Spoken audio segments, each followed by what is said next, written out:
ఈరోజు నాకు చాలా ఆనందంగా ఉందండి. నేను కూడా మొదటి నుంచి రాజకీయాల్లో ఉన్న వ్యక్తిని మీ అందరికీ తెలుసు.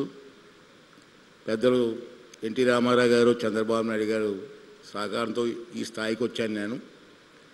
నేను ఒకటే కోరుకుంటాను. ఇప్పుడు లోకేష్ గారు ఒక ఉపన్యాసంలో చెప్పారు, మంచి మాటలు చెప్పారు. ఈ దేశం నాది, రాష్ట్రం నాది, నా గ్రామం నాది అని ఫీలింగ్ వస్తే దాన్ని అమలు చేయడం ఎలా? అమలు చేయాలంటే మీలాంటి యువకులు రాజకీయాల్లోకి రావాల్సిన అవసరం ఉంది. ఇప్పుడు రాజకీయాలంటే భయం పడే రోజులు వచ్చాయి. గతంలో మనం చూసాం. రాజకీయాలు ఎందుకండి అని ఆలోచించే పరిస్థితుల్లో ప్రజలు వచ్చారు. అది తప్పు. మన రాష్ట్రం బాగుండాలి, మన దేశం బాగుండాలి, మన గ్రామం బాగుండాలి.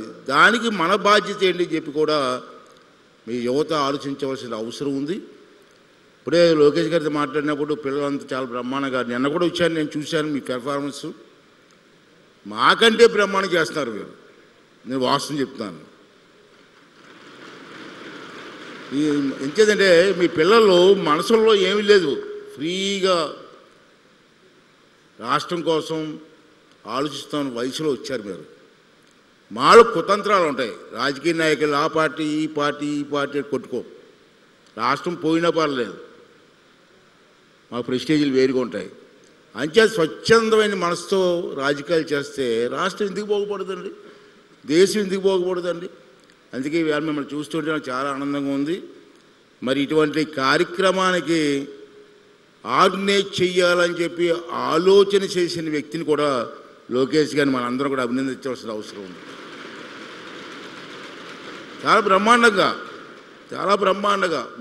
మీరు మాట్లాడిన మాటలు కానీ అన్నీ విన్నాం మేము. ముఖ్యమంత్రి గారు చాలా అనుభవం ఉన్న వ్యక్తి మనకి.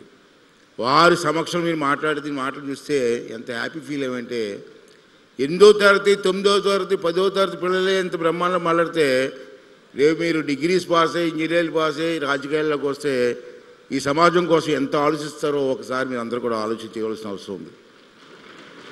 ఈరోజు కార్యక్రమానికి వచ్చినటువంటి మంత్రులు, ఎమ్మెల్యేలు అందరూ వచ్చారు, అధికారులు వచ్చారు, చీఫ్ సెక్రటరీ గారు వచ్చారు. అందరికీ కూడా నా నమస్కారాలు తెలియజేస్తూ, ముఖ్యంగా మరి ఇటువంటి కార్యక్రమం ఏర్పాటు చేసినటువంటి లోకేష్ గారికి నేను కూడా సభాపతిని అవ్వచ్చు, కానీ మంచి కార్యక్రమం చేసింది ఎవరైనా సరే మనం అభినందించవలసిన అవసరం ఉంది.